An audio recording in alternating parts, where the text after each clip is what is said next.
Hey there, today I will be showing you how to fix Messenger notes not showing the best way. And here's how. Number 1. On your phone, go to Settings. Number 2. Scroll down and tap on Apps. Number 3.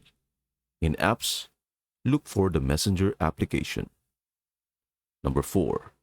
In Messenger app info, tap on Storage. Number 5.